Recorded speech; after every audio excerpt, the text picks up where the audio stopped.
Good day, class. I am Rolando C. Villanueva Jr., but you can call me Teacher Rolando, and I will be your teacher today in science. Before we proceed, let's start the day with a prayer. Let's bow our head and let us pray. In the name of the Father, the Son, of the Holy Spirit. Amen. Good morning, class. Before we proceed, let's have a short warm-up. It's called true and false or fast talk. I will say the statement and right after I'll give the answer. All you have to do is to listen carefully and check if you got it right. Are you ready? Okay, let's go. Okay, number 1.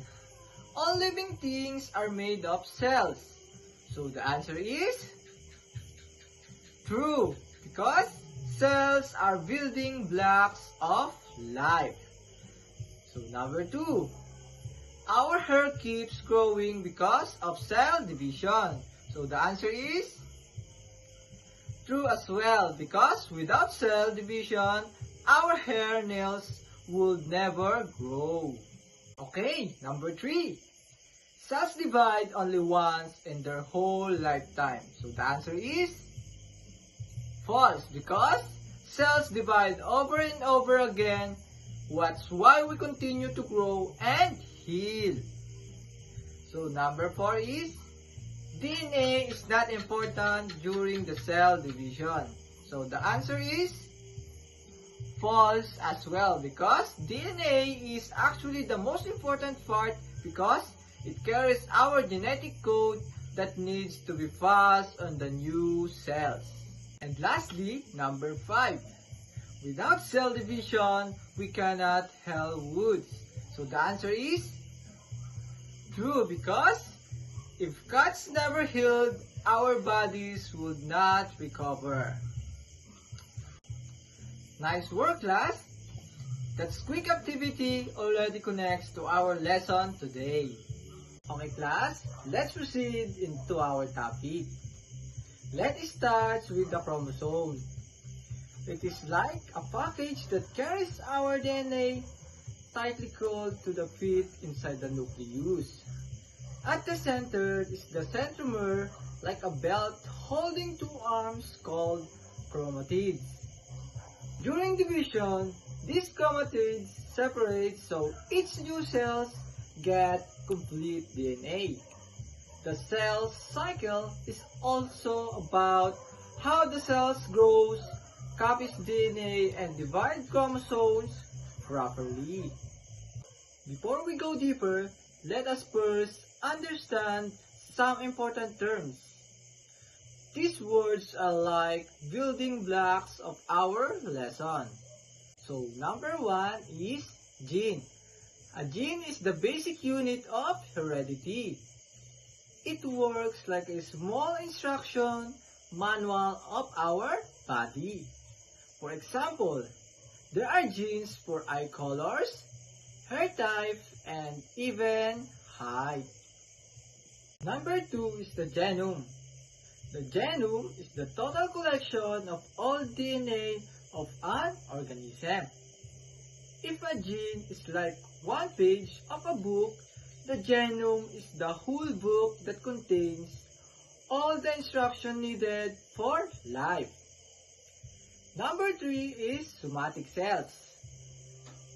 These are all body cells except the reproductive cells. For example, skin cells, muscle cells, blood cells are all somatic cells. Number 4, gametes. Gametes are reproductive cells, the sperm cells in males and the egg cells in females. They are responsible for reproduction and creation of a new organism. Number 5, chromosome. A chromosome is the elongated structure made of DNA and protein. Genes are packaged inside the chromosomes so they can fit it properly inside the cell. Number 6, diploid. This means that the cells contain of two sets of chromosomes. One set from mother and one set from father. For human, that is 46 chromosomes. 23 for the mother and 23 for the father. Number 7. Haploid. If diploid means two sets, haploid means one only set of chromosomes. We can see this in the sperm and egg cells. When they unite, they form a diploid zygote. Number 8. Homologous chromosome. These are pairs of chromosomes that are similar in size and shape, and they carry the sample type of genes. For example, both carry genes for eye color. Number 9 is chromatid. A chromatid is one of the two identical copies of a duplicated chromosome, which are connected together at the centromere. And last is number 10. Centromere. The centromere is the region of the chromosomes where the spindle fiber attach during cell division. It holds the two chromatids together until they are separated.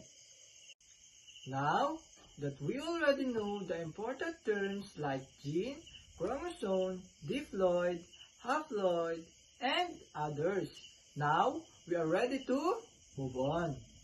Now, let's check how will you understood our lesson. Get your notebook and copy this question and answer. Are you done?